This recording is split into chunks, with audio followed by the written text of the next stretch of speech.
বানু ইসরাইল কারা, কে বলতে পারবেন? হাত উঠান। বানু ইসরাইল কারা, কে বলতে পারবেন? হাত উঠান।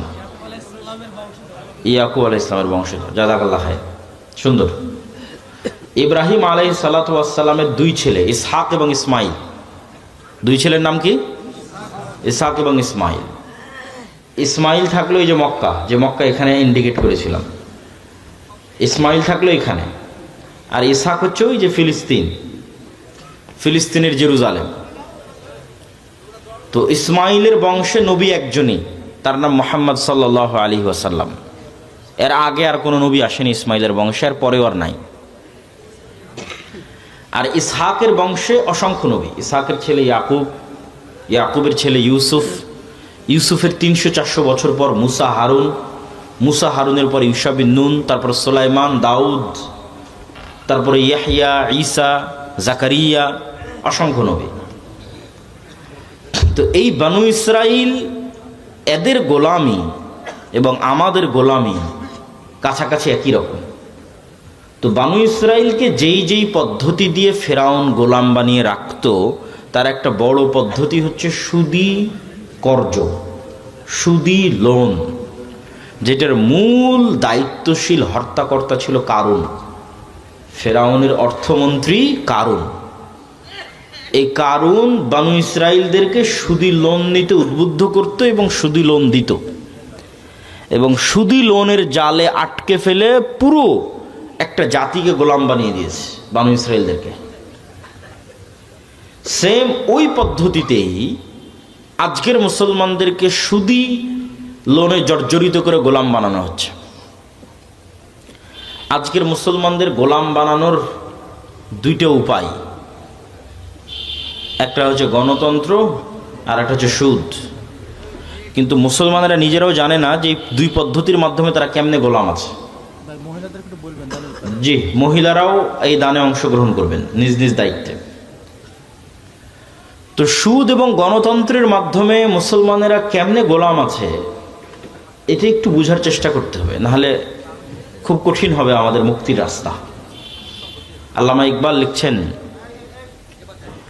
नए ज़माने के आज़र ने तरश वाए हैं सनम और इन सारे खुदाओं में बड़ा सबसे वतन है, इसका जो पैराहन है वो मजहब का कफन है। যে আজকে আধুনিক যুগে নতুন মূর্তি তৈরি হয়েছে,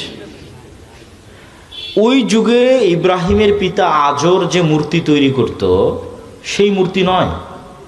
আজকের হিন্দুদের যে মা কালী, মা দেবী, মা দুর্গা আছে সেই মূর্তি নয়। আজকে মুসলমানদের ঘরে এবং বাড়িতে নতুন মূর্তি প্রবেশ করেছে। এই নতুন মূর্তি কি? এই নতুন মূর্তির নাম হচ্ছে সেকুলারিজম, ধর্মনিরপেক্ষ মতবাদ। এই নতুন মূর্তির নাম হচ্ছে ন্যাশনালিজম, জাতীয়তাবাদ। এই নতুন মূর্তির নাম হচ্ছে ডেমোক্রেসি, গণতন্ত্র। এই নতুন মূর্তির নাম হচ্ছে সোশ্যালিজম, সমাজতন্ত্র। মুসলমানেরা পৃথিবীর যে প্রান্তেই যান, তাদের পায়ে এই জিঞ্জিরগুলো বাঁধা আছে, এগুলো তারা ভেঙে বের হতে পারতেছে না, কোনো মতেই না। কেউ জাতীয়তাবাদের বেড়া জালে আটকে আছে, কেউ গণতন্ত্রের, কেউ ধর্মনিরপেক্ষ মতবাদের। কিন্তু সে ঠিকই বলতেছে আমি আল্লাহকে মানি, রব হিসেবে, ইলাহ হিসেবে আল্লাহর ইবাদত করি, সালাত আদায় করি, কিন্তু এই মূর্তির বেড়া, এই মূর্তির যে দাসত্ব, এটা ভাঙতে পারতেছে না। তো গণতন্ত্র কিভাবে এবং সুদ কিভাবে আমাদের গোলাম বানায়, আপনাকে আগে বুঝতে হবে গোলামির চিহ্ন কি। কেন বলা হচ্ছে বানু ইসরাইলরা গোলাম? কেন বলতেছি আমরা গোলাম? নেতার আলামত কি? গোলামের আলামত কি? দেখেন, বানু ইসরাইলরা নবীর সন্তান হওয়ার পরেও মুসা আলাইহিস সালাতু ওয়াস সালামকে বলতেছে লান নুমিনা লাকা হাত্তা নারাল্লাহা জাহরাতান। মুসা, যতক্ষণ তোমার আল্লাহকে না দেখব ততক্ষণ তোমার তাওরাতে ঈমান আনবো না। অথচ এই বানু ইসরাইল এখনই 2 দিন আগে, 1 সপ্তাহ হয়নি, চোখের সামনে দেখেছে সমুদ্র ফেড়ে রাস্তা তৈরি হয়েছে, ফেরাউন ডুবে মরে গেছে। এই দৃশ্য নিজে চোখে দেখার পর মানুষ কেমনে বলতে পারে যে মুসা, তোমার আল্লাহকে না দেখা পর্যন্ত তোমার তাওরাতে ঈমান আনবে না? কেমনে বলতে পারে? উত্তর একটাই, এরা হচ্ছে ন্যারো মাইন্ডেড গোলাম, সংকীর্ণ মনা। 300 বছর থেকে গোলামি করে আসতেছে, এই জন্য স্বাধীন নেতা মুসার সাথে চলতে পারতেছে না। তারা বলল, মুসা এই মরুভূমি সিনাই মরুভূমি, এখানে পানি নাই, এই সমুদ্রের লবণাক্ত পানি ভালো লাগে না। ওই ইস্তাসকা মূসা লিকওমি ফাকুল নাজরিব বিআসাকাল হাজার ফানফাজারাত মিনহু ইসনাতা আশারাতা আইনা ক্বাদ আলিমা কুল্লু উনাসিম মাশরাবাহুম। যে মুসা পানির ব্যবস্থা করো। মুসা আলাইহিস সালাম লাঠি দিয়ে পাথরে আঘাত করলেন, মরুভূমিতে পানি তৈরি হয়ে গেল। এবার বললো মুসা খাবারের ব্যবস্থা করো। মুসা আলাইহিস সালাম আল্লাহকে বললেন জান্নাত থেকে মান্না এবং সালোয়া, বিশেষ পাখি, বিশেষ মাশরুম, যে বিশেষ মাশরুমের বর্তমান বাজার মূল্য কেজি প্রতি 5 লক্ষ টাকা গড়ে, এখন বাজার মূল্য। ওই বিশেষ মাশরুম আর পাখি জান্নাত থেকে আসতো। রাতের বেলা তাদের গাছের ডালে, তাদের বাড়ির চালে থাকতো ঝুলন্ত অবস্থায়। এই খাবার একদিন 2 দিন খাওয়ার পর তারা বলতেছে লান নাসবিরু আলা তুআমিন ওয়াহিদ ফাদউ লানা রাব্বাক, এই এক খাবার আমাদের ভালো লাগে না, তোমার আল্লাহকে বলো এই মরুভূমি থেকেই পেঁয়াজ, রসুন, আদা, চাল, ডাল সব উৎপাদন করে দিতে। এ হলো গোলাম কওম। গোলাম হলে এরকম ছেঁচড়া হয়, বুঝতে পেরেছেন? এরা তো নবীর সন্তান, এরা এরকম হলো কখন? 300 বছর থেকে গোলামি করতে করতে এরকম ন্যারো মাইন্ডেড ছেঁচড়া হয়ে গেছে। তা ওইটার সাথে আপনি আমাদের স্বভাব মিলাবেন, তাদের স্বভাবের সাথে একটু পরে মিলাবো। আল্লাহ সুবহানাহু ওয়া তাআলা এদেরকে বললেন, ঠিক আছে তোমরা শাকসবজি খেতে চাও, এটা তো মরুভূমি, পাশেই বাংলাদেশের মতো উর্বর ভূমি আছে, তার নাম জেরুজালেম, ফিলিস্তিন, বিজয় করলেই হয়, যুদ্ধ করে বিজয় করো। তখন ওরা বলছে ইযহাব আনতা ওয়া রাব্বুকা ফাকাতিলা, মুসা তুমি আর তোমার আল্লাহকে যুদ্ধ করো, আমরা পারবো না। ইন্না ফিহা কওমান জাব্বারিন লান নাদখুলা ফিহা হাত্তা ইয়াখরুজু মিনহা, আরে ওখানে তো বিশাল দেহের অধিকারী জাব্বারিন কওম আছে, ওরা যতক্ষণ বের না হবে আমরা ততক্ষণ যাব না। আল্লাহ তাদের উপর আযাব নাজিল করলেন 40 বছরের, ইয়াতিহুনা ফিল আরদি 40 সানা, 40 বছর পাগলের মতো মরুভূমিতে ঘুরপাক খাও। 40 বছর পর ক্ষমা করে দেওয়া হলো, ঈশাবিন নুনের মাধ্যমে হাতে তওবা করে জেরুজালেম বিজয় হলো। আল্লাহ সূর্যকে থামিয়ে দিলেন, জেরুজালেম বিজয় করার তৌফিক দিলেন। এত 40 বছরের শাস্তি পাওয়ার পর আল্লাহ সুবহানাহু ওয়া তাআলা সূর্যকে থামিয়ে দিয়ে ওদের জেরুজালেম বিজয় দিচ্ছেন। তারপরে আল্লাহ ওদের বলতেছেন, যখন তোমরা এই শহরে প্রবেশ করবা তখন সুজ্জাদান, তখন মাথা নত করে সিজদা অবস্থায় প্রবেশ করবা, আর মুখে বলবা হিত্তাতুন নাগফির লাকুম। যদি হিত্তাতুন বলো, হিব্রু ভাষায় হিত্তাতুন মানে আস্তাগফিরুল্লাহ, তাহলে তোমাদের ক্ষমা করে দেব। এরা আল্লাহর এত বড় নিয়ামত পাওয়ার পরও জেরুজালেমে যখন প্রবেশ করলো তখন পিছন আগে দিল, মাথা উপরে দিল, আর মুখে হিত্তাতুনের জায়গায় বলল হিনতাতুন।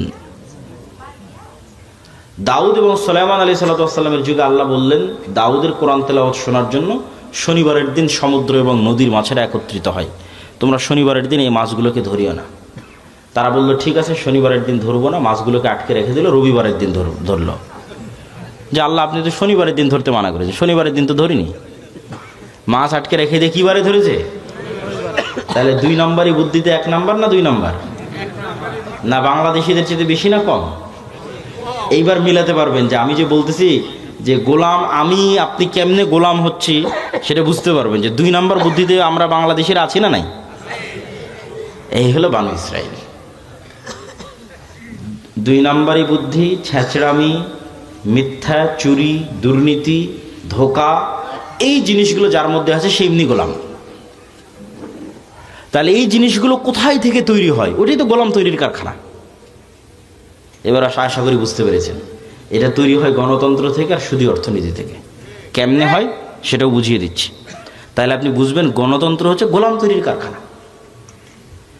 তো আমরা তো অলরেডি ব্রিটিশদের 190 বছর ঔপনিবেশিক শাসনে গোলাম ছিলাম। গোলামি করতে করতে আমাদের রক্তের মধ্যে 2 নম্বরই মিথ্যা, ধোঁকা এগুলো মিশে গেছে। আমরা আর ওই গোলামির বেড়াজাল থেকে বেরিয়ে আসতে পারছি না। কেন? পূর্ণাঙ্গ স্বাধীনতা আমাদের হয়নি। 47 থেকে নিয়ে আজ পর্যন্ত 70-80 বছরে আমরা ব্রিটিশ কাঠামোর মধ্যেই আছি। Bangladesh army is a legacy of British army. এই বাংলাদেশ আর্মি পাকিস্তান আর্মির খণ্ডিত অংশ, Pakistan army Indian army, Indian army British army. ফলত ব্রিটিশ আর্মিতে যা rules and regulation and law ছিল তাই বাংলাদেশ আর্মিতে ফলো হয়, কোনো 19-20 নাই। তারপর আমাদের যে কোর্ট, এটা ব্রিটিশ কোর্ট, সেটাই হুবহু ফলো হয়। আমাদের সংবিধান, পুলিশ আইন সব ব্রিটিশ, শিক্ষা ব্যবস্থা ব্রিটিশ। তাহলে পূর্ণাঙ্গ স্বাধীনতা আসেনি, ওই ফরম্যাটের মধ্যেই আছে। তো গণতন্ত্র চাপিয়ে দেওয়া আছে আমাদের উপরে, যেন এখানে নেতা বের না হতে পারে। নেতা মানেই হচ্ছে সে 2 নম্বর গেরোবে না। নেতা মানেই হচ্ছে সে মিথ্যার আশ্রয় নেবে না, নেতা মানেই হচ্ছে সে ধোঁকা দিবে না, নেতা মানেই হচ্ছে সে মাথা উঁচু থাকবে, মাথা বিক্রি করবে না, নেতা মানে সে টাকার কাছে মাথা নত হবে না, মানে সে কোনো প্রকার লিয়াজু লবিং 2 নম্বরই রাস্তার সাথে যার সম্পর্ক নাই, ও হচ্ছে রিয়াল হিরো, রিয়াল নেতা, প্রকৃত নেতা। নবীরা এরকম নেতা ছিল। তাহলে এইরকম নেতা তৈরির রাস্তা বন্ধ করতে হলে যেই রাস্তাতে লিয়াজু লবিং দুর্নীতি এগুলো শিখা যাবে সেটা ধরে রাখতে হবে, নাহলে তো সবাই নেতা হয়ে যাবে, সবাই উসমান হাদি হয়ে বসে থাকবে। তাহলে উসমান হাদি যেন না হতে পারে তার জন্য গণতন্ত্র, ডেমোক্রেসি। তাহলে কি হবে?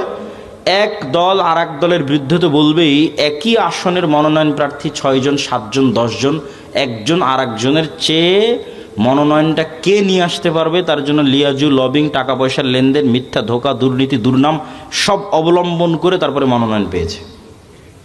এগুলো অবলম্বন না করলে মনোনয়ন পাবে না, ঘরে বসে থেকে মনোনয়ন পাবে না। ওকে 2 নম্বর রাস্তার মধ্যে যেই মনোনয়ন নিতে হয়েছে। তাহলে এই 2 নম্বর রাস্তা দিয়ে যে মনোনয়ন নিয়ে আসলো, তো আগেই গোলাম হয়ে বসে আছে। কালচার, গণতন্ত্র ওকে কি বানিয়ে দিল? গোলাম বানিয়ে দিল। তাহলে এখন এই পদ্ধতির মধ্যে মনোনীত 300 এমপি যদি নির্বাচিত হয়ে ক্ষমতায় আসে, যদি মিনিস্টারও হয়, প্রাইম মিনিস্টারও হয়, এরা স্বাধীন না এরা গোলাম? এত আসতে বললেন যে এরা স্বাধীন না গোলাম? গোলাম এমপি, গোলাম মন্ত্রী, গোলাম প্রাইম মিনিস্টার, গোলাম কান্ট্রি। কেননা ও স্বাধীনতার মূল বেসিক ক্রাইটেরিয়া পূরণ করতে পারেনি, তো বানু ইসরাইল 2 নম্বর রাস্তা অবলম্বন করে এসেছে। তাহলে যে 2 নম্বর রাস্তা অবলম্বন করে বড় হয়েছে, ওকে আমি আমেরিকা, আমি ভারত বলবো, বাবা তুই যা দুর্নীতি চুরি চামারি কর, কোনো সমস্যা নাই। বাংলাদেশের মানুষ যেদিন 36শে জুলাইয়ের মতো পিটুনি দিবে, পালিয়ে ভারতের আমেরিকা চলে আসবে, সব টাকা পয়সা আমাদের এখানে পাঠাবে, কোনো সমস্যা নেই। তাহলে বাংলাদেশ এমন একটা গাভী, যেই গাভীর অসংখ্য দুধ, কিন্তু এই দুধ এই দেশে থাকে না, সব পাচার হয়ে বিভিন্ন দেশে চলে যায়। তাহলে এই দুধ যেন পাচার হয়, এর জন্য তো ওইরকম নেতাই তৈরি করা লাগবে, দুর্নীতিবাজ নেতাই তো তৈরি করা লাগবে। দুর্নীতিবাজ নেতা কি থেকে তৈরি হবে? গণতন্ত্র যদি না থাকে, গণতন্ত্র যদি না থাকে তাহলে তো দুর্নীতিবাজ নেতা তৈরি হবে না। আর ওসমান হাদিদের মতো নেতা যারা মেরুদণ্ড বিক্রি করে না, যারা লবিং লিয়াজু করে না, যারা সত্য এবং ন্যায়ের উপর অটল থাকে, এরা তো হুমকি। এরা আধিপত্যবাদীদের জন্য হুমকি, সাম্রাজ্যবাদীদের জন্য হুমকি। এরা তো বাংলাদেশের পক্ষে, এটা তো বিক্রি হয় না, এটাই তো নেতা, এরা তো বানু ইসরাইল নয়। ওই রকম নেতা যদি বের হয়ে আসেও এই গণতন্ত্রের বেড়া জাল দিয়ে, তাহলে এই যে ওসমান হাদির মতো হত্যা করে উড়িয়ে দিবে। বাংলাদেশের মানুষ কত অসহায়, যে বাংলাদেশের 90% মানুষ একটা রাজনৈতিক দল খুঁজে পায় না যে তার কথা তার মতো করে বলতে পারবে। এই ওসমান হাদি একজন ছিল যে বাংলাদেশের মানুষের কথা বাংলাদেশের মানুষের মতো করে বলতে পারত। এই ছেলেটা চলে যাওয়ার পর আর কেউই নাই, এত অসহায় বাংলাদেশের মানুষ।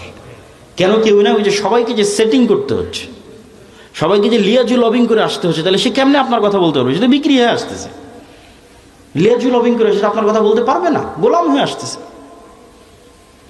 তাহলে কি অসহায়ত্ব আমাদের দেখেন। তো এই গোলামির কালচার কন্টিনিউ করার জন্য একটা ওয়ে হচ্ছে গণতন্ত্র, আর একটা ওয়ে হচ্ছে সুদ। কেন সুদ? রাসূলুল্লাহ সাল্লাল্লাহু আলাইহি ওয়াসাল্লাম বলছেন, আল্লাহুম্মা ইন্নী আউযুবিকা মিনাল মা'সামি ওয়াল মাগরাম। আল্লাহ লোন থেকে বাঁচতে চাই। বহু দোয়া আছে, গালাবাতিদ দাইনি, জালঈদ দাইনি ওয়া গালাবাতির রিজাল।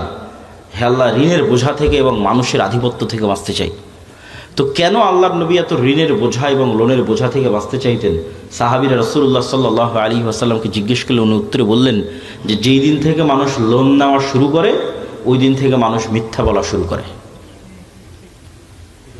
মা এবং বোনেরা যদি আজকে যারা উপস্থিত আছে, তারা যদি কিস্তির সাথে জড়িত হয়ে থেকে থাকে, তাহলে তারা খুব ভালোভাবে জানে যে এই কিস্তির টাকা সময় মতো পরিশোধ না করার জন্য কি পরিমাণ মিথ্যার আশ্রয় তাদের নিতে হয়, কি পরিমাণ মিথ্যা এবং ধোঁকা এবং বাহানার আশ্রয় তাদের নিতে হয়। তাহলে ওই যখনই ওই মিথ্যার মধ্যে চলে গেলেন, ধোঁকার মধ্যে চলে গেলেন, তখন আপনি আপনার আত্মসম্মান, আত্মমর্যাদা বিক্রি করে দিলেন। আপনি আর আপনার পেটে আর কখনো স্বাধীন সন্তান ওই সুলতান সালাউদ্দিন আইয়ুবী, মোহাম্মদ বিন কাসেম, খালিদ ইবনুল ওয়ালিদ, তারিক বিন জিয়াদ আর এই যুগের ওসমান হাদি এরা জন্ম নেবে না। বিক্রি হওয়া মস্তিষ্ক জন্ম নেবে টাকার কাছে। তাহলে ওটাও গোলাম তৈরির কারখানা। সুদ এমন ভয়ঙ্কর নিজাম যে পাকিস্তানের মতো একটা রাষ্ট্র পারমাণবিক শক্তির মালিক। কিসের পারমাণবিক শক্তির মালিক? পাকিস্তানের বাপেরও ক্ষমতা নেই, নিজের ইচ্ছাই ওই পারমাণবিক বোমের সুইচের বাটন দাবাবে। কেননা ও তো নিজেই কোটি কোটি টাকা IMF ওয়ার্ল্ড ব্যাংকের কাছে কর্জ করে রেখেছে। তা IMF ওয়ার্ল্ড ব্যাংক আমেরিকা আর মানে পাকিস্তানের আব্বা আমেরিকা যতক্ষণ অর্ডার পারমিশন না দেবে ততক্ষণ দাবাতেই পারবে না ওই পারমাণবিক বোমের সুইচ। তাহলে এই বড় বড় রাষ্ট্রগুলো গোলাম হয়ে আছে কিসের কাছে? সুদী অর্থনীতির কাছে, সুদী লোনের কাছে। আর এই বেড়াজাল আপনি ভাঙতে পারবেন না, এই সুদী বেড়াজাল আর এই গণতন্ত্রের বেড়াজাল, ইমান বিল গায়েব এবং তাওহীদ, এই দুটার সংমিশ্রণ ছাড়া। ইমান বিল গায়েব এবং তাওহীদের সংমিশ্রণ আপনাকে বুঝিয়ে বলি। ইমান বিল গায়েবের একটা বড় পাঠ হচ্ছে পরকাল, পরকালমুখী জীবন ব্যবস্থা, বস্তুবাদী নয়, দুনিয়ামুখী নয়। কল্পনা করেন আজকে এই পুরো বাংলাদেশের মানুষ আন্দোলন, মিছিল, মিটিং, ভোট করে আমাকে প্রধানমন্ত্রী বানিয়ে দিল। কল্পনা করেন আমি কালকে বললাম বাংলাদেশে আজ থেকে ইসলামী আইন চলবে। আমার এই ঘোষণার পরেই ভারত এবং আমেরিকা বাংলাদেশকে অর্থনৈতিকভাবে বয়কট করবে না? করবে না? করবে। যেমন ইরানকে বয়কট করেছে, যেমন ভেনেজুয়েলার প্রধানমন্ত্রীকে উঠিয়ে নিয়ে চলে গেছে, তো বয়কট করবে। তো যখন বয়কট করবে তখন এই দেশের যে সুযোগ সুবিধাগুলো আপনি এখন ভোগ করতেছেন, এখন এই যে বিদ্যুৎ চলতেছে, ডলার আসতেছে, প্রবাসীরা কাজ করতেছে, ইউরোপ আমেরিকায় অসংখ্য প্রবাসী আছে, বিজনেস চলতেছে, LC হচ্ছে, কত কি আছে, এগুলো সব একদিনে ডাউন হয়ে যাবে এবং এই ডাউন করার ক্ষমতা তাদের আছে। এই একদিনে যখন ডাউন হয়ে যাবে তখন আপনিও 1 সপ্তাহ 10 দিনের মধ্যে বলবেন রাখো তোমার এই আবদুল্লাহর ইসলাম আর মোহাম্মদ ইসলামের ইসলাম, আমাদের আগের জীবনই ভালো ছিল। কারেন্ট নাই, বিদ্যুৎ নাই, AC নাই, ফ্রিজ নাই, ডলার নাই, টাকা নাই, পয়সা নাই, কিসের ইসলাম? তখন আপনি আবার পরের দিন আন্দোলন, মিছিল, মিটিং করে নামিয়ে দিবেন। তাহলে অন্তত এই দেশের 20% মানুষ যতক্ষণ এই বিশ্বাসের উপর অটল না হবে যে পরকাল আসল, কিসের দুনিয়া, কাদের মতো? আসহাবুল উখদুদ সূরা বুরুজের ওদের মতো। ওয়ামা নাকামু মিনহুম ইল্লা ইউমিনু বিল্লাহিল আজিজিল হামিদ। পুরো একটা সম্প্রদায় আগুনের মধ্যে ঢুকে যাচ্ছে, মা সন্তান সহ আগুনের মধ্যে ঢুকে যাচ্ছে। কি সেই ইমান বিল গায়েব যে শান্ত শিষ্ট আরামের বাড়িঘর রেখে আগুনের মধ্যে জ্বলে মরে যাচ্ছে? কি সেই ইমান বিল গায়েব? ওই ইমান বিল গায়েব হচ্ছে এটা যে ওই আসহাবুল উখদুদ ওরা দেখতে পাচ্ছে, নিশ্চিত দেখতে পাচ্ছে যে আমার সামনে জ্বলন্ত আগুন, এটা আগুন নয়, এটা জান্নাত। বলেন আল্লাহু আকবার। আর পিছনে যে আমার শান্তির বাড়িঘর আছে ওখানে জাহান্নামের আগুন জ্বলতেছে। ওরা দেখতে পাচ্ছে যে ওখানে জাহান্নামের আগুন জ্বলতেছে। ওটাকে ওরা বাড়িঘর হিসেবে দেখতে পায়নি, ওখানে দেখতে পাচ্ছে ওখানে জাহান্নামের আগুন জ্বলতেছে, আমি ওখানে গেলে পুড়ে মরে যাব। আর যে সামনে জ্বলন্ত আগুন, এটা তো জান্নাত। অন্তত 20 থেকে 30% মানুষের ইমান যতক্ষণ ওই লেভেলে না যাবে ততক্ষণ কিসের আপনি ইসলাম কায়েম করবেন? সম্ভব নয়। বাংলাদেশের মানুষই এতটা দুর্নীতিগ্রস্ত, এতটা বস্তুবাদ, এতটা দুনিয়াবাদীর সাথে আক্রান্ত, এর আপনাকে টিকতে দিবে না, সম্ভব নয়। প্রত্যেকটা রন্ধ্রে রন্ধ্রে টাকার পাগল, ক্ষমতার নেশাগ্রস্ত লোকজন আছে। অন্তত 20% থেকে 30% মানুষের ইমান লাগবে ইমান বিল গায়েবে সর্বোচ্চ লেভেলের, পরকালমুখী, দুনিয়া বিমুখ। আর 20 থেকে 30% মানুষের লাগবে পূর্ণাঙ্গ তাওহীদ। আল্লামা ইকবাল লিখেছেন, ये दौर अपने बराहिम की तलाश में है, যে আজকের যুগের মুসলমানদের সকল সমস্যার সমাধানের একটাই রাস্তা, এই যুগের ইব্রাহিম লাগবে। এই যুগের ইব্রাহিম কোথায়? আজ থেকে 5000 বছর আগে ইব্রাহিম আলাইহিস সালাতু ওয়াস সালাম এসেছিল, পূর্ণাঙ্গ শতভাগ তাওহীদে বিশ্বাসী। ওই পূর্ণাঙ্গ শতভাগ তাওহীদে বিশ্বাসী ইব্রাহিম কোথায়? আজকের মুসলিম উম্মার মতো ওই ইব্রাহিম লাগবে।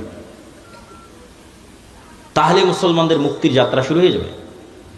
হ্যাঁ, আপনাদের মতো যারা আহলে হাদিস এবং সালাফি আছে তারা বড় শিরক, বড় বেদাত থেকে অনেকটাই মুক্ত, কিন্তু পূর্ণাঙ্গ শতভাগ তাওহীদের অনুসারী নয়।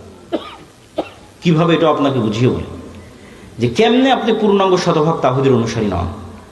ঠিক আছে, আপনি কবর মাজারে গিয়ে সিজদা দেন না, তাবিজ কবজ ব্যবহার করেন না, কিন্তু এই আপনি বিড়ি সিগারেটে আসক্ত। তাহলে যখন আপনি বিড়ি সিগারেটে আসক্ত তখন আপনার ইলাহ ওই বিড়ি সিগারেট। আমি বলি না, আল্লাহ নিজে কোরআনে বলেছে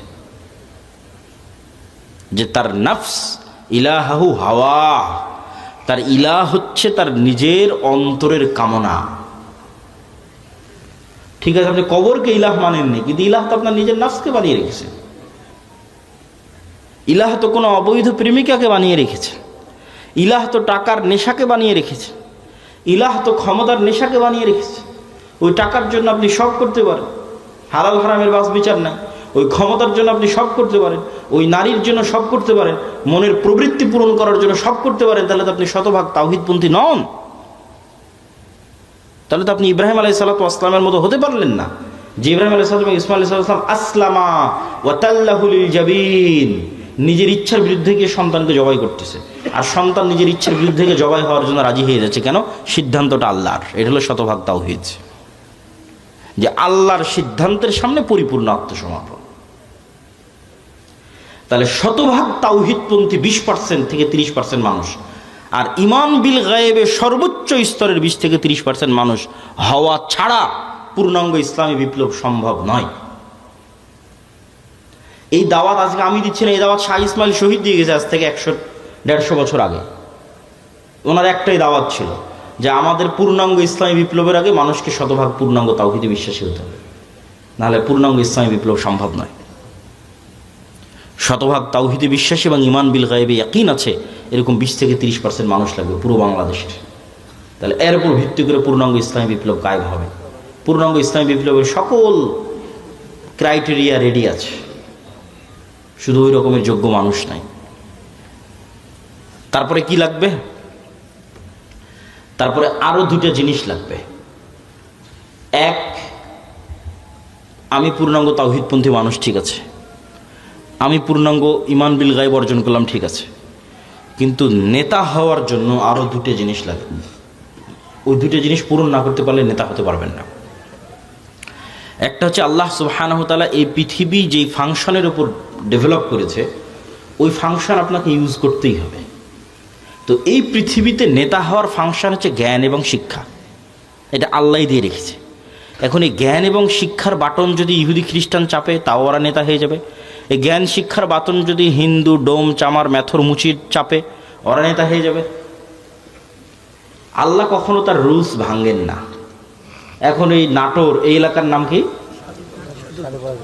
নাটোর সাধুপাড়া, এই অঞ্চলের যুবকেরা যদি মদ বিড়ি cigarette TikTok video YouTube BPL IPL জুয়া online betting Free Fire PUBG এগুলো নিয়ে ব্যস্ত থাকে, আর ওইদিকে ইসরায়েলের ইহুদি আর ইউরোপ আর আমেরিকার খ্রিস্টান ওরা যদি জ্ঞান অর্জনে ব্যস্ত থাকে ওদের সন্তানেরা, আল্লাহ বলবেন না, আল্লাহ তার রুলস ব্রেক করে বলবেন না যে ইহুদি খ্রিস্টান তোরা থাম, তোদের নেতা বানাবো না। আমার নাটোরের কিছু মদখোর জুয়াখোর বান্দা আছে ওদের নেতা বানাবো, এইটা আল্লাহ করবেন না। নেতা হতে হলে গোলামির জিঞ্জির আপনাকে নিজে হাতেই ভাঙতে হবে, সেটা জ্ঞান এবং শিক্ষা। জ্ঞান এবং শিক্ষায় সর্বোচ্চ স্তর অর্জন করার চেষ্টা ছাড়া নেতা হওয়ার আর কোনো রাস্তা পৃথিবীতে নাই। নেতা হওয়ার এই রাস্তা আল্লাহই নির্ধারণ করেছে। তলুতকে আল্লাহ বলছেন বাস্তাতান ফিল ইলমি ওয়াল জিসম, যে আমি তলুতকে বানু ইসরাইলের নেতা বানিয়েছি, জ্ঞানে বড় তাই, জ্ঞানে বেশি তাই। আদমকে ফেরেশতা এবং জিনের উপর শ্রেষ্ঠত্ব দিয়েছি, জ্ঞানে বেশি তাই। আল্লাহ সুবহানাহু ওয়া তাআলা নিজের রুবুবিয়ত এবং উলুহিয়তের চ্যালেঞ্জ দিয়েছেন তার জ্ঞান দিয়ে, সবার চেয়ে অসীম জ্ঞানের অধিকারী তিনি।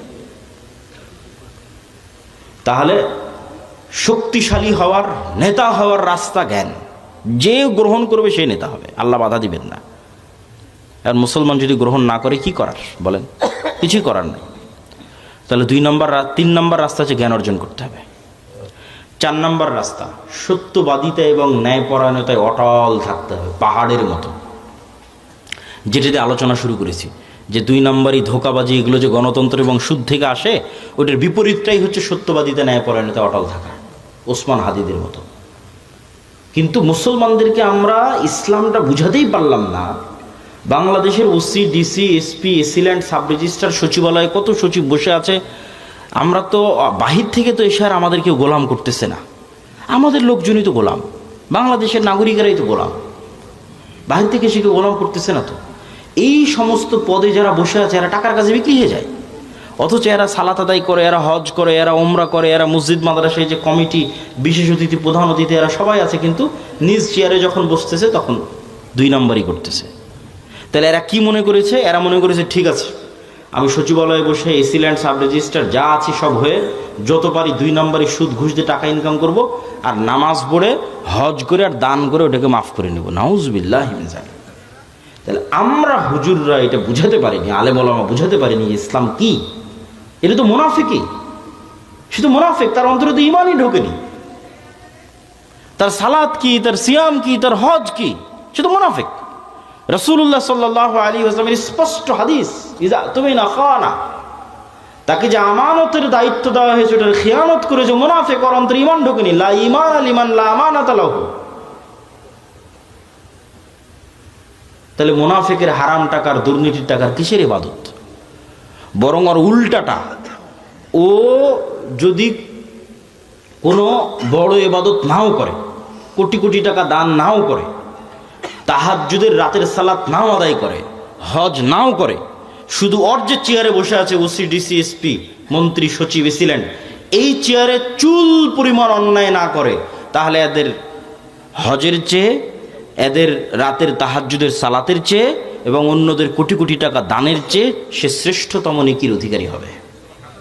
রাসূলুল্লাহ সাল্লাল্লাহু আলাইহি ওয়াসাল্লাম বলেছেন, সাবআতু ইযিল্লুহুমুল্লাহ ইয়াওমা লা যিল্লা ইল্লা যিল্লুহু। এক নম্বরে ইমামুন আদিল।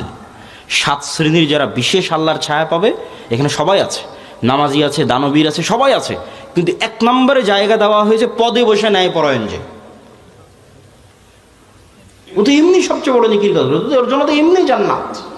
ও তো আল্লাহর গুণে গুণান্বিত হয়েছে। আল্লাহ যেমন বিচারের আসনে বসে শতভাগ ন্যায়পরায়ণ, আল্লাহ যেমন রাজত্বের আসনে বসে শতভাগ ন্যায়পরায়ণ, আল্লাহর মহৎ গুণ হচ্ছে আল্লাহ ন্যায়পরায়ণ, আল্লাহ জুলুম করেন না। ইন্না হারামতু যুলমা আলাইয়া। মানুষ হয়েছে আল্লাহর গুণে গুণান্বিত হতে পারে, আল্লাহু আকবার। এটা কত বড় ইবাদত যে মানুষ হয়ে ওসি তারপরে ডিসি, এসিল্যান্ড, সাব রেজিস্ট্রার, সচিব, এই চেয়ারে বসে সে দুর্নীতি করবে না, ন্যায় করবে, এটা অনেক বড় ইবাদত। আর এই চেয়ারে বসে দুর্নীতি করে সেই টাকা দিয়ে হজ করবে, সেই টাকা দিয়ে মসজিদ মাদ্রাসায় দান করবে, এটা মুনাফিক। আমরা মানুষকে দিন বুঝাতে পারিনি। রাজনীতিবিদদের হাতে ক্ষমতা নেই, ক্ষমতা এদের হাতে। রাজনীতিবিদরা তো 5 বছরের জন্য আসে যায়, ভোট করে, কিন্তু এদের চাকরিতে রিটায়ার্ড না হওয়া পর্যন্ত থাকে। এরা যদি বলে যে আজ থেকে আমরা বিক্রি হব না কোনো দলের কাছে, দেশ একদিনে ঠিক হয়ে যাবে, একদিনে। তো এরা কাদের ঘরের সন্তান? আমাদের ঘরের সন্তান, আমাদের ছেলে মেয়ে। পুলিশে কারা, আর্মিতে কারা, সচিবালয়ে কারা, বিসিএস পরীক্ষা কারা দেয়? আমার আপনার ছেলে মেয়ে। এদের আমাদের ঠিক করতে হবে দাওয়াত দিয়ে। নতুন প্রজন্মকে সত্যবাদিতা এবং ন্যায়পরায়ণতা অটল হতে হবে। এটাই তো গোলামি থেকে মুক্তির রাস্তা। ওই দিন থেকেই তো দেশ স্বাধীন। সম্মানিত উপস্থিতি, তাহলে 2টা পয়েন্ট বললাম নেতা হওয়ার, এক শিক্ষা এবং জ্ঞান, আর এক সত্যবাদিতা এবং ন্যায়পরায়ণতা। থাকলেই মানুষ নেতা হয়ে যাবে, অটোমেটিক নেতা হয়ে যাবে, কিচ্ছু করা লাগবে না, আল্লাহ নেতা বানিয়ে দিবে তাকে। আর এবার 4 নাম্বার পয়েন্ট, যেটাতে বক্তব্যের শেষের দিকে যাব, সেটা হচ্ছে এই গুণে গুণান্বিত মানুষেরা যখন আসবে, যারা তাওহীদে বিশ্বাসী, ঈমান বিল গায়বে ইয়াকিন রাখে, জ্ঞানে সর্বোচ্চ, আবার তাকে কেনা যায় না, এই মানুষগুলো পৃথিবীর জন্য হুমকি। এদের উপর জুলম নেমে আসবে, এদের উপর বাধা নেমে আসবে, এদের উপর অত্যাচার নেমে আসবে। এই জন্য এদের বাঁচার রাস্তা হচ্ছে আল্লাহর সাহায্য। এদের বাঁচার রাস্তা কি? দুনিয়ার শক্তি দিয়ে বাঁচার কোনো রাস্তা নেই। মুসলমানদের অতীতে, আজ, ভবিষ্যতে দুনিয়ার শক্তি দিয়ে বাঁচার কোনো রাস্তা নেই। মুসলমানদের বাঁচার রাস্তা আল্লাহর সাহায্য। আল্লাহর সাহায্য পাওয়ার 2টা বড় রাস্তা, 2টা বড় সিক্রেট রেসিপি আজকে দিয়ে বক্তব্য শেষ করব। যে মুসলমানদের জন্য আল্লাহর সাহায্য নিশ্চিত করার 2টা বড় রাস্তা, এক সালাত আর এক জিকির। সালাতের মধ্যে সবচেয়ে বড় পাওয়ারফুল হচ্ছে রাতের সালাত। সালাত হচ্ছে এমন এক টেকনোলজি, আমি উদাহরণ দিই ইবনুল কাইয়িম রাহিমাহুল্লাহকে সামনে রেখে, নাহলে দিতাম না। আমরা যেমন এখানে বসে থেকে হাজার হাজার কিলোমিটার দূরে থাকা আমেরিকার কোনো টিচারের কাছে অনলাইনে ক্লাস করতেছি, অথবা এখান থেকে 100 কিলোমিটার দূরে থাকা ঢাকার কোনো টিচারের কাছে অনলাইনে ক্লাস করতেছি, তো পাসওয়ার্ড লগ ইন দিয়ে যখন ক্লাসে জয়েন করি তখন দুইজনে লাইভ সেশন, টিচারও যুক্ত হয়েছে, স্টুডেন্টও যুক্ত হয়েছে লাইভ সেশনে, কানেক্টেড। তো আজকের ইন্টারনেট, আজকের মোবাইল দিয়ে মানুষ 1000 কিলোমিটার দূরে থাকা টিচারের সাথে, মানুষের সাথে লাইভ কানেক্টেড হচ্ছে, লাইভ কথোপকথন করতেছে। তো সালাত এটার চেয়ে তো হাজারো লক্ষ কোটি গুণ উন্নত লেভেলের প্রযুক্তি, যা দুনিয়াতে থাকা মানুষকে সাত আসমানের উপরে থাকা রব্বুল আলামিনের সাথে লাইভ কানেক্টেড করে দেয় সরাসরি। মানুষ যখন সালাতে দাঁড়ায় এবং চোখ যখন সিজদার দিকে, অন্তর যখন আল্লাহর দিকে নিবদ্ধ, তখন রব্বুল আলামিনও তার মুখোমুখি হয়ে যান। দুনিয়াতে থেকে সাত আসমানের সাথে সরাসরি লাইভ কথোপকথনের প্রযুক্তি হচ্ছে সালাত। এই জন্য নবীরা সবসময় সালাতের আশ্রয় নিয়েছে। সূর্যগ্রহণে সালাত, চন্দ্রগ্রহণে সালাত, বৃষ্টি প্রার্থনায় সালাত, জানাজায় সালাত, বিপদ আপদে সালাত, রাতে সালাত। রাসূলুল্লাহ সাল্লাল্লাহু আলাইহি ওয়াসাল্লাম বদরের যুদ্ধের আগের দিন লম্বা রাতের সালাত আদায় করেছেন। আবু বকর রাদিয়াল্লাহু তাআলা আনহু বলছেন, কাফাকা মুনাশাদাতাকা রাব্বাক, হে রাসূলুল্লাহ, হে আল্লাহর নবী, আপনি নবী হয়ে আল্লাহর কাছে এত মোনাজাত করা লাগে, এত দোয়া করা লাগে, যথেষ্ট হয়েছে, বাস, আর করার দরকার নাই। আল্লাহ তো আপনাকে এমনি সহযোগিতা করবে। তাহলে কি পরিমাণ লম্বা রাতের সালাত মুহাম্মদ সাল্লাল্লাহু আলাইহি ওয়াসাল্লাম আদায় করেছেন, আর কি পরিমাণ দোয়া আল্লাহ সুবহানাহু ওয়া তাআলার কাছে করেছেন, যে আবু বকর রাদিয়াল্লাহু তাআলা আনহুর মতো সাহাবী এই দোয়ায় ক্লান্ত হয়ে গেছে, রাতের সালাতে ক্লান্ত হয়ে গেছে। তাহলে এখন বুঝেন, মুহাম্মদ সাল্লাল্লাহু আলাইহি ওয়াসাল্লাম আমার, আপনার এবং আবু বকর রাদিয়াল্লাহু তাআলা আনহুর চেয়ে বেশি জানতেন যে কাল বদরের যুদ্ধে দুনিয়ার শক্তি দিয়ে আমার বিজয় সম্ভব নয়। কাল বদরের যুদ্ধে আমাকে জিততে হলে কার সাহায্য লাগবে? আল্লাহ। আর আল্লাহর সাহায্য পেতে হলে আমাকে রাতের সালাতে দাঁড়াতে হবে। তাহলে পৃথিবীর সর্বশ্রেষ্ঠ রাসূল, সর্বশ্রেষ্ঠ মানুষ আল্লাহর সাহায্য নেবেন, এই জন্য রাতে ঘন্টার পর ঘন্টা রব্বুল আলামিনের সামনে দাঁড়িয়ে আছেন। আর আমি এবং আপনি রাতের সালাত তো বহু দূরের কথা, 5 ওয়াক্ত সালাত আদায় না করেই শুধু ভোট দিয়ে ইসলাম বিজয় হয়ে যাবে, আর মিছিল করে আর তাকবীর দিয়ে ইসলাম বিজয় হয়ে যাবে। এটা সম্ভব নয়। ওই যেমন বলেছি 20-30% মানুষ শতভাগ তাওহীদপন্থী লাগবে, 20-30% ঈমান বিল গায়েব লাগবে, ঠিক তেমন তার পাশাপাশি 5 ওয়াক্ত সালাত আদায়কারী এবং রাতের সালাতে অভ্যস্ত মানুষ লাগবে। যে সালাতে নাই ও আল্লাহর গন্তির মধ্যে নেই, আর আবার ইসলাম কি, আর আবার বিপ্লব কি, আর আবার বিজয় কি, আর আবার খেলাফত কি, আর আবার শাসন কি, কিচ্ছু নেই। যে সালাতে নাই সে আল্লাহ সুবহানাহু ওয়া তাআলার গণনার মধ্যেই নাই, ওর জন্য আল্লাহর সাহায্য নাই। ও ভাগাড়ে পড়ে মারা গেল, কি ওকে কেউ উঠিয়ে নিল, কি গোলাম হয়ে গেল, সেটাও আল্লাহর দেখার নেই। আল্লাহ সুবহানাহু ওয়া তাআলার সাথে কানেক্টেড থাকা ছাড়া, আল্লাহর সাহায্য নেওয়া ছাড়া মুসলমানদের বিজয়ের কোনো রাস্তা নাই। আর আল্লাহর সাহায্য নেওয়ার জন্য সালাত আদায় করতেই হবে, আল্লাহর খাতায় নাম থাকতেই হবে। আল্লাহ আপনাকে চিনেই না, কিসের সাহায্য করবে আপনাকে? তো যে সালাতে নেয়, আল্লাহ সুবহানাহু ওয়া তাআলা চিনবেই না। সম্মানিত উপস্থিতি, এই জন্য সালাত মোস্ট পাওয়ারফুল, আর সালাতের মধ্যে সবচেয়ে পাওয়ারফুল হচ্ছে রাতের সালাত। আমরা যেমন আমাদের ফোন, এই যে হাতে ফিঙ্গারপ্রিন্ট দিয়ে ফোন ওপেন হয়ে যাচ্ছে, পাসওয়ার্ড দিয়ে ফোন ওপেন হয়ে যাচ্ছে, ফেস ভেরিফিকেশন দিয়ে ফোন ওপেন হয়ে যাচ্ছে, 5 স্টার হোটেলে গেলে কার্ড পাঞ্চ করলে ওপেন হয়ে যাচ্ছে। তো এগুলো সব লক ওপেন হওয়ার সিস্টেম পৃথিবীতে। তো কল্পনা করেন যে আমরা পৃথিবীর অত্যাধুনিক প্রযুক্তির একটা দরজার সামনে দাঁড়িয়ে আছি। এর চেয়ে অত্যাধুনিক প্রযুক্তির দরজা পৃথিবীতে নাই। ওই দরজা ওপেন করতে হলে বিভিন্ন varieties type of password use করতে হয়। যেমন নির্ধারিত সময় আসতে হয়, নির্ধারিত সময় ছাড়া খুলে না। আবার নির্ধারিত ফরম্যাট ছবি, পিকচার ওখানে আপলোড করা আছে, ওইটার সাথে মিলতে হয়।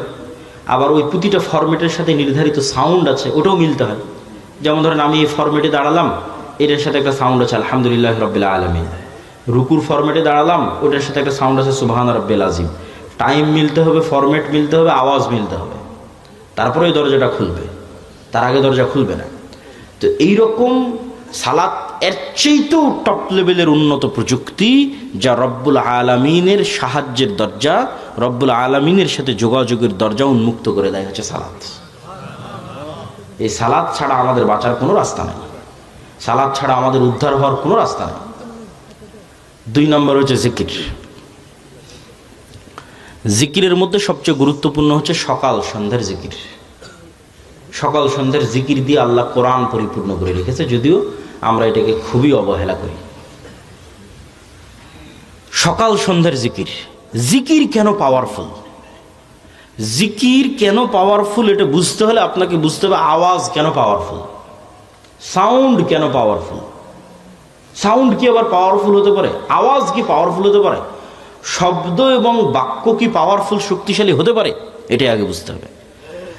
আজকের আধুনিক সভ্যতা টিকে আছে, এই যে ক্যামেরা, এই যে মোবাইল, কম্পিউটারের টিকে আছে এই আলোর তরঙ্গের মধ্যে ডাটা ট্রান্সফার করার ক্ষমতা, এটার উপর। আমি এখানে বলতেছি, আমার এই কথাটা আলোর মধ্যে দিয়ে এই মোবাইল হয়ে, নেটওয়ার্কের টাওয়ার হয়ে আমেরিকায় গিয়ে এখন বাজতেছে, ইউরোপ, সৌদি, কুয়েত, কাতার, ঢাকা, রাজশাহী থেকে এখনই বাজতেছে। তো এই যে এই আলো যে আমার এই কথা বহন করতে পারে, ডাটা ট্রান্সফার করতে পারে, এটা আমরা জানতাম না, মানুষ জানতো না, এটা আগে থেকেই ছিল। ওটা আমরা জেনে কাজে লাগাতে পেরেছি, এটাই আমাদের আধুনিক সভ্যতা, এটার উপরে টিকে আছে। আর একটা প্রযুক্তি যেগুলোর ধারে কাছে বিজ্ঞান নাই, কিন্তু এটা সবচেয়ে উন্নত প্রযুক্তি, সেটা হচ্ছে শব্দভিত্তিক, আওয়াজ ভিত্তিক প্রযুক্তি, যেটার কিছু জ্ঞান আল্লাহ সুলাইমান আলাইহিস সালাতু ওয়াস সালামকে দিয়েছিলেন। কিছু জ্ঞান, যেমন আমি এতক্ষণ যে চিল্লাচ্ছি, আমি কিন্তু শব্দ এবং আওয়াজে উচ্চারণ করতেছি। এখানে যদি একটা চাইনিজ বসে থাকতো, ও খেলে আওয়াজই শুনতে পেত। আবার এখানে বসে একটা চাইনিজ বক্তব্য দিত, আপনি খেলে আওয়াজই শুনতে পেতেন, তাই নয় কি? সেটাই। তাহলে ঠিক কোনো এক স্টাইলের আওয়াজ উচ্চারণ করলে ওই পিঁপড়াও বুঝবে, সেই স্টাইলের আওয়াজ আমি জানি না। কোনো এক স্টাইলের আওয়াজ উচ্চারণ করলে পাখিও বুঝবে, আমি জানি না। কোনো এক ফরম্যাটের আওয়াজ উচ্চারণ করলে গরু বুঝবে, আমি জানি না। আবার গরুর ওই ফরম্যাটের আওয়াজের কি অর্থ আমি জানি না। যেমন অন্য একটা ভাষা আমার কাছে গরুর আওয়াজের মতোই আওয়াজ মনে হয়, সেই। কিন্তু এই জ্ঞানটা আল্লাহ কাকে দিয়েছিলেন? সুলাইমান আলাইহিস সালাতু ওয়াস সালামকে দিয়েছিলেন। এটাই সাউন্ড টেকনোলজি। সুলাইমান আলাইহিস সালাতু ওয়াস সালাম তার দরবারে বলতেছে, রানী বিলকিসের সিংহাসন নিয়ে আসতে হবে। ক্বালা ইফরিতুম মিনাল জিন, ইফরিত নামক জিন দাঁড়িয়ে বলল, আমি এই সিংহাসন নিয়ে আসবো, আপনি যে বসে আছেন এই বসে থেকে দাঁড়ানোর পূর্বে সিংহাসন নিয়ে আসবো। এই কথা সুলাইমান আলাইহিস সালামের পছন্দ হয়নি। সুলাইমান আলাইহিস সালাম আরো দ্রুত চান।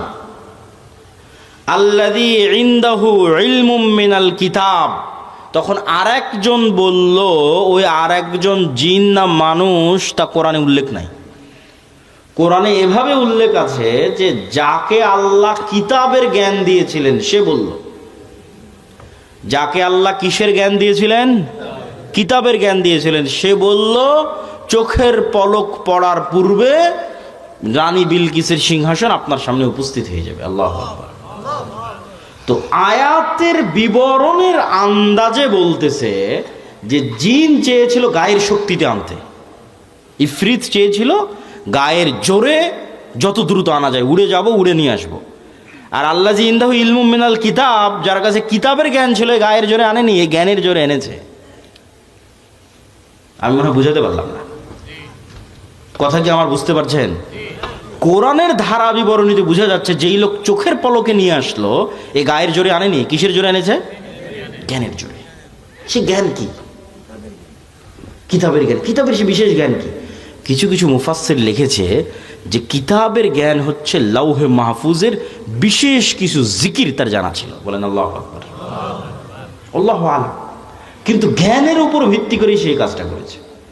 তো বিশেষ কোনো সাউন্ড, বিশেষ কোনো জিকির যেটা ব্যবহার করে সে চোখের পলকে ওই সিংহাসনকে ওখান থেকে উঠিয়ে সুলাইমান আলাইহিস সালামের কাছে নিয়েছে, এই জ্ঞান কিতাবের জ্ঞান, বিশেষ কোনো কিতাবের জ্ঞান তার কাছে ছিল। তো sound most powerful all over the world, সবচেয়ে পাওয়ারফুল। আল্লাহ সুবহানাহু ওয়া তাআলা পৃথিবী ধ্বংস করার যে সিস্টেম তৈরি করেছেন, সেই সিস্টেম আওয়াজ ভিত্তিক। ইসরাফিল বাঁশিতে ফু দিবে, আওয়াজ তৈরি হবে, সে আওয়াজে আসমান জমিন নক্ষত্র গ্রহরাজি সূর্য চন্দ্র সব ভেঙে চৌচির হয়ে যাবে। আল্লাহ সুবহানাহু ওয়া তাআলা মানুষকে পুনরুজ্জীবিত করার যে সিস্টেম তৈরি করেছেন, ওটা আওয়াজ ভিত্তিক।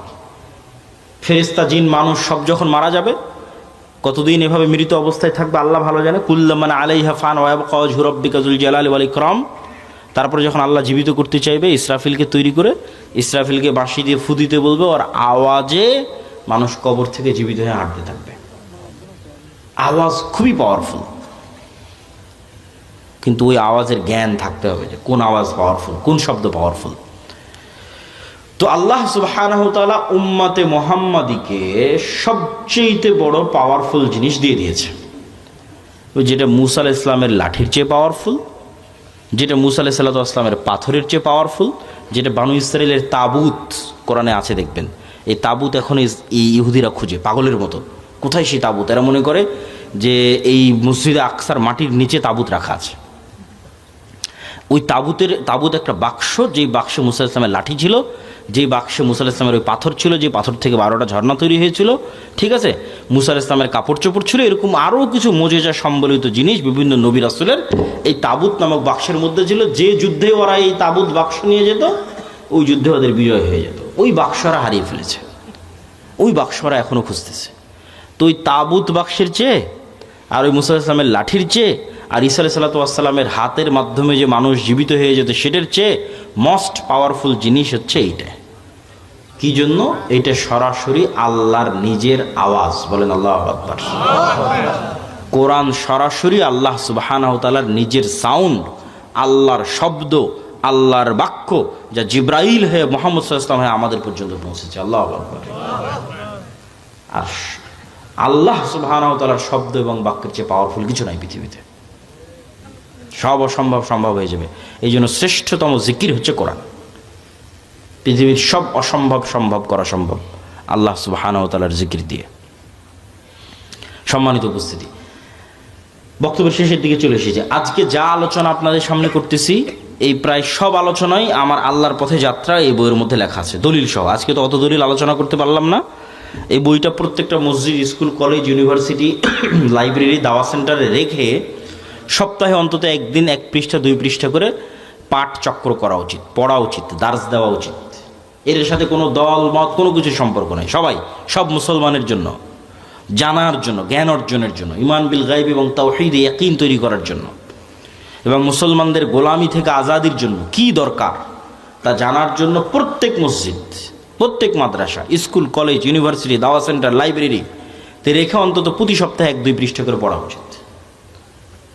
পাশাপাশি আব্দুর রহিমের একটা নতুন বই এসেছে, রাসূল সাল্লাল্লাহু আলাইহি ওয়াসাল্লাম দেখতে যেমন ছিলেন, এই বইটাও মূল্যায়ন করতে পারেন। আর মাসিক আল ইতিসাম, এই যে আপনাদের কাছে আসলাম 2023 না 22 সালে একবার আসতে চেয়েছি, করোনার কারণে আসা হয়নি, বন্ধ হয়ে গেছে। তাহলে আজ আসতেছি প্রায় 3 বছর 4 বছর পর। আবার কবে আসার সুযোগ হবে তার গ্যারেন্টি নাই। কিন্তু এই একদিনে আসাই যদি যোগাযোগ বিচ্ছিন্ন হয়ে যায়, তাহলে এই দাওয়াতের কোনো মূল্য নাই। এই সম্পর্কটা হতে হবে স্থায়ী, আর স্থায়ী হওয়ার সবচেয়ে বড় মাধ্যম হচ্ছে মাসিক আল ইতিসাম। এই মাসিক আল ইতিসামে আমি নিজে নিয়মিত 3টা প্রবন্ধ লিখি, অন্যরা তো লেখেই, আমি লিখি 3টা। এই জন্য মাসিক আল ইতিসাম এখানে নিয়মিত আসার উদ্যোগ আপনাদের নিতে হবে। এখানকার যুবক সমাজ, মসজিদের কমিটি হোক, মাদ্রাসার উদ্যোক্তা হোক, অন্তত 5 কপি 10 কপি এখানকার জ্ঞানী, স্কুল, কলেজ, ইউনিভার্সিটি, প্রাইমারি, বিদ্যালয়, যা যেখানে আছে শিক্ষিত মানুষ, তাদেরকে দিয়ে পড়ানোর চেষ্টা করা এবং নিজেরাও পড়ার চেষ্টা করা। 2 নম্বর, আমাদের সাথে স্থায়ী যোগাযোগের মাধ্যম হচ্ছে মক্তব। আমাদের 700 মক্তব আমাদের কাছে ট্রেনিং নিয়েছে। আপনাদের এলাকার মক্তবের শিক্ষকদের আমাদের ট্রেনিংয়ে পাঠাবেন, এবং আমাদের সিলেবাস এই জিনিসগুলো ছোটোবেলায় বাচ্চাদের মাথায় না দিলে আপনাদের মধ্যে 1 ঘন্টা বক্তব্য দিয়ে লাভ নেই। বুড়া মানুষকে দিয়ে বিপ্লব হবে না। আমাদের নতুন প্রজন্মকে তৈরি করতে হবে, এই জিনিসগুলো তাদের মাথায় এখন থেকেই দিতে হবে। আর এটার জন্য শুধু মাদ্রাসায় 2% ছেলে মেয়েকে পড়িয়ে লাভ হবে না। শতভাগ মুসলমানের সন্তানের মাথায় দেওয়ার জন্য শতভাগ মসজিদে মক্তব লাগবে, এবং সেটা যদি আমাদের সিলেবাসে হয় তাহলে আমরা এটাকে সবচেয়ে বেস্ট মনে করি। আর 3 নম্বর, এরকম মাদ্রাসাগুলোকে সহযোগিতা করার জন্যই রবিদাতুল মাদারিস সালাফিয়া, এক ব্যতিক্রম প্রশিক্ষণের আয়োজন করলাম আমরা রবিদাতুল মাদারিস সালাফিয়া থেকে। জামিয়া সালাফিয়ার অধিভুক্ত হওয়ার মাধ্যমে যে প্রায় 65-70 শিক্ষা প্রতিষ্ঠান আমাদের অধিভুক্ত হয়েছে, তাদের 150-র কাছাকাছি